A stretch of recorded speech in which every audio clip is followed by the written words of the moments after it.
Over one complete cycle of AC mean value of alternating current is zero. क्योंकि current जितनी clockwise चली, जिस pattern पर clockwise चली, इंक्रीज हुई डिक्रीज हुई, ठीक उसी पैटर्न पर एंटी क्लॉकवाइज भी चली अनदर हाफ साइकिल के लिए। ये पॉजिटिव हाफ नेगेटिव हाफ का मीनिंग ये है कि पॉजिटिव हाफ में करंट चल रही है सर्किट में क्लॉकवाइज, तो नेगेटिव हाफ में चल रही है एंटी क्लॉकवाइज, या पॉजिटिव हाफ में एंटी क्लॉकवाइज है तो नेगेटिव हाफ में क्लॉकवाइज। करंट की डायरेक्शन का बदलना है एक्चुअली ये पॉजिटिव साइकिल और नेगेटिव हाफ, पॉजिटिव साइकिल का पॉजिटिव हाफ और साइकिल का नेगेटिव हाफ एक्चुअली करंट की डायरेक्शन का बदलना है। तो पूरी कंप्लीट साइकिल पर ऑल्टरनेटिंग करंट की मीन वैल्यू जीरो है। इसमें बहुत सारी समस्याएं हैं मीन वैल्यू यूज करने में।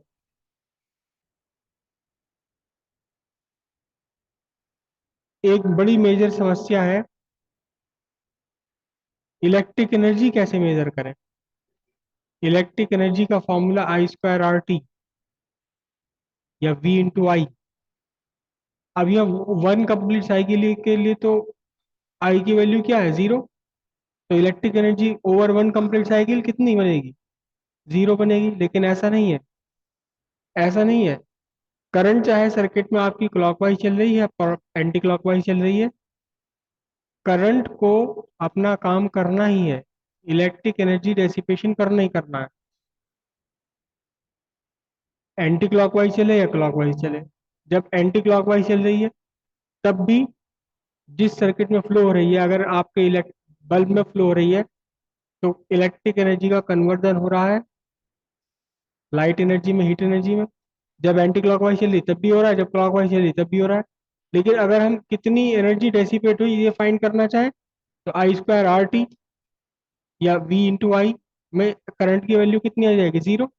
पॉसिबल ही नहीं है कैलकुलेट करना। तो करंट की एक वैल्यू और हम करेंगे जो ज्यादा रिलेवेंट है, जो ज्यादा रिलेवेंट है।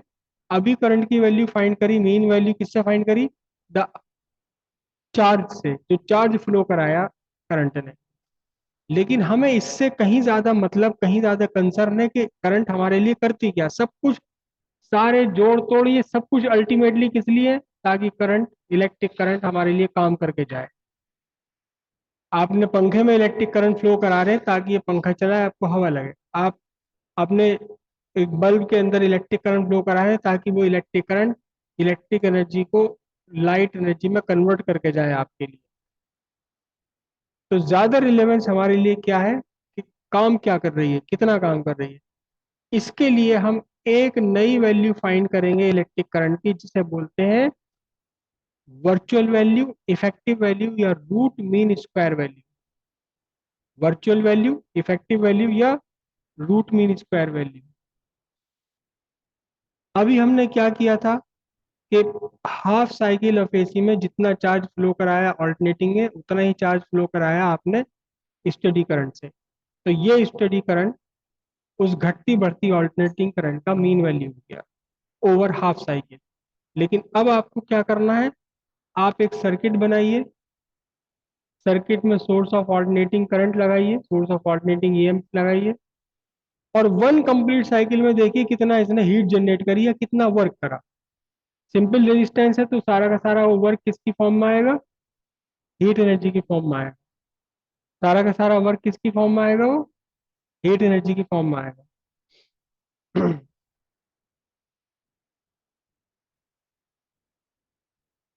तो over one complete cycle of AC पर आपने हीट जनरेट कराई।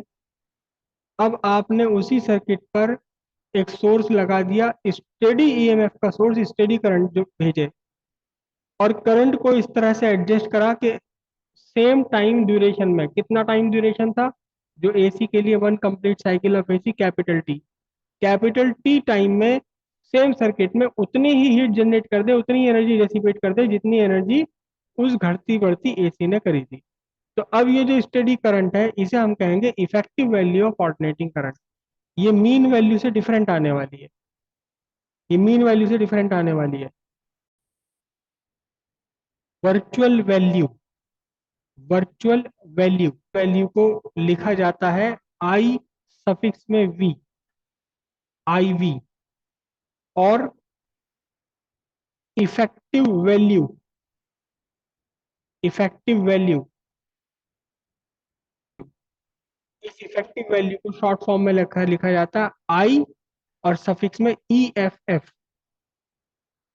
ई F F, I E F F suffix में इफेक्टिव वैल्यू, और root mean square value, square value, root mean square value को शॉर्ट फॉर्म में लिखा जाता है I R M S, I suffix में small R, small M, small S, I R M S, capital I बनाते हैं अक्सर, इस शॉर्ट स्मॉल आई बना सकते हैं, कोई फर्क नहीं पड़ता।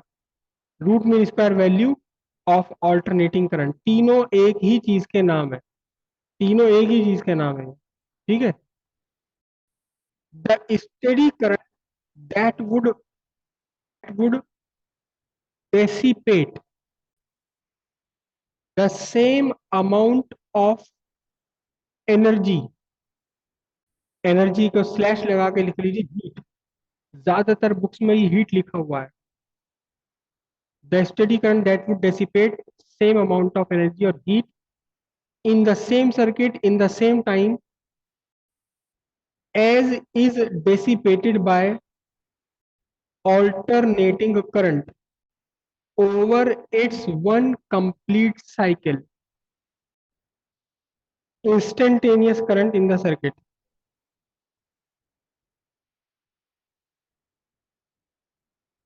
instantaneous current in the circuit, I equals I naught sin omega t,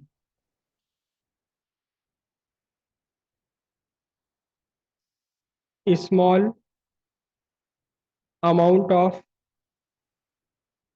energy or heat dissipated in small time dt, D H भी लिख सकते हैं, डी क्यू भी लिख सकते हैं, डी ई भी लिख सकते हैं। Amount of energy Q represent करते हैं अक्सर, और हीट को एच से।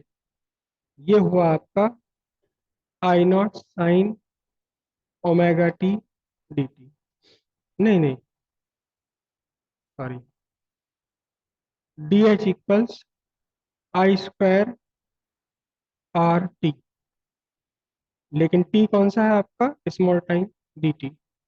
अब आई की वैल्यू यहाँ आप सब्स्टिट्यूट कर दीजिए, कितनी है, D H equals I not sine omega T whole square R D T, D H equals I not square sine square omega T R D T. ये आर साइन का आर्गुमेंट नहीं है, बल्कि इसे आर को यहाँ लिखो तो ज्यादा बेहतर है। अब total heat dissipated over one complete cycle of AC, total heat कैसे फाइंड करोगे, इंटीग्रेशन ऑफ डी एच, कहाँ से, जीरो से लेकर के पूरी वन कंप्लीट साइकिल का टाइम होगा टी, तो H equals integration zero to T I not square R sine square omega T D T. I nought और आर यहाँ क्या है, कांस्टेंट है, I not square R zero to T, लेकिन sign square omega T का तो integration कर नहीं पाओगे, तो इसे क्या कन्वर्ट करोगे, one minus cos two omega T by two, ठीक है।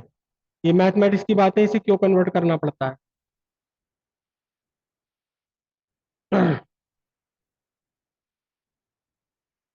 अब इसके बाद यहां से 2 बाहर निकाल लीजिए। कर दिया आपने कंप्लीट? कर लिया? ये बना I²R0/2 integration 0 to t 1 - cos 2 ωt dt। cos 2 ωt h equals I0²/2। 2 bar integration करना पड़ेगा। 0 से t किसका इंटीग्रेशन? 1 का। फिर 0 to t किसका?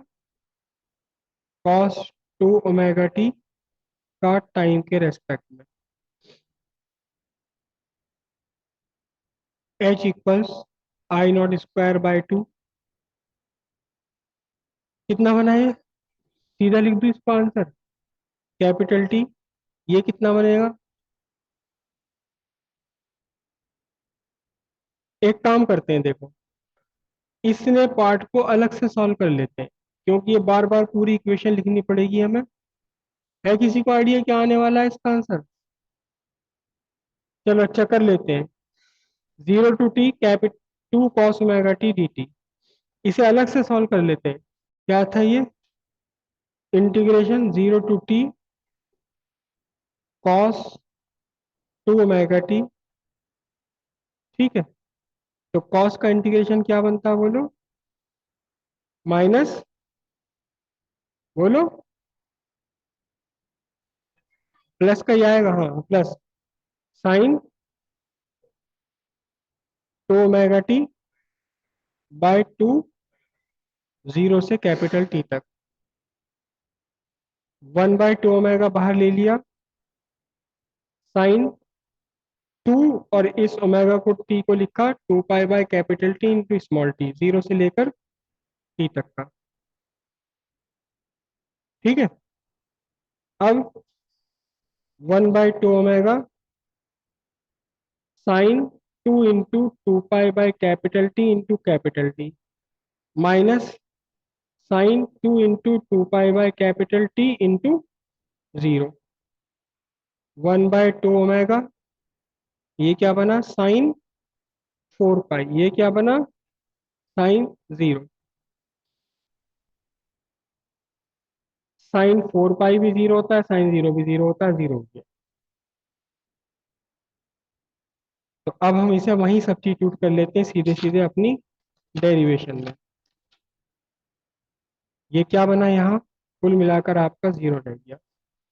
तो total heat generated H equals I0²RT/2। उसके बाद क्या लिखेंगे?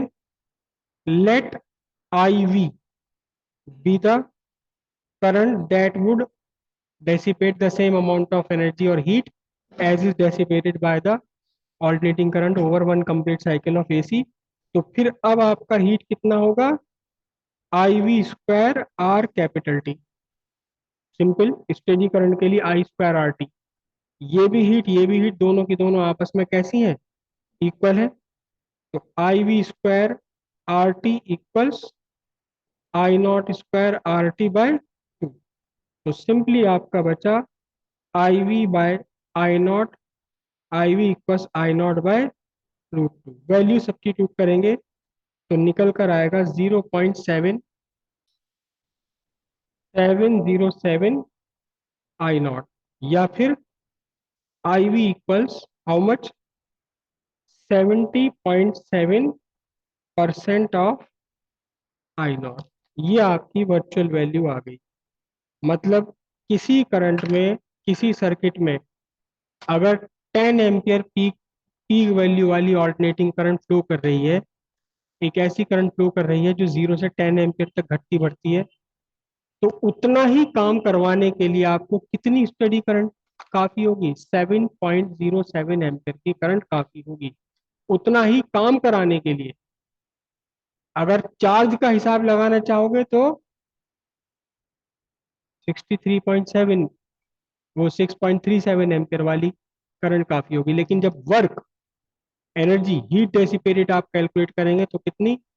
7.07 0.07% ऑफ आई नॉट, राइट।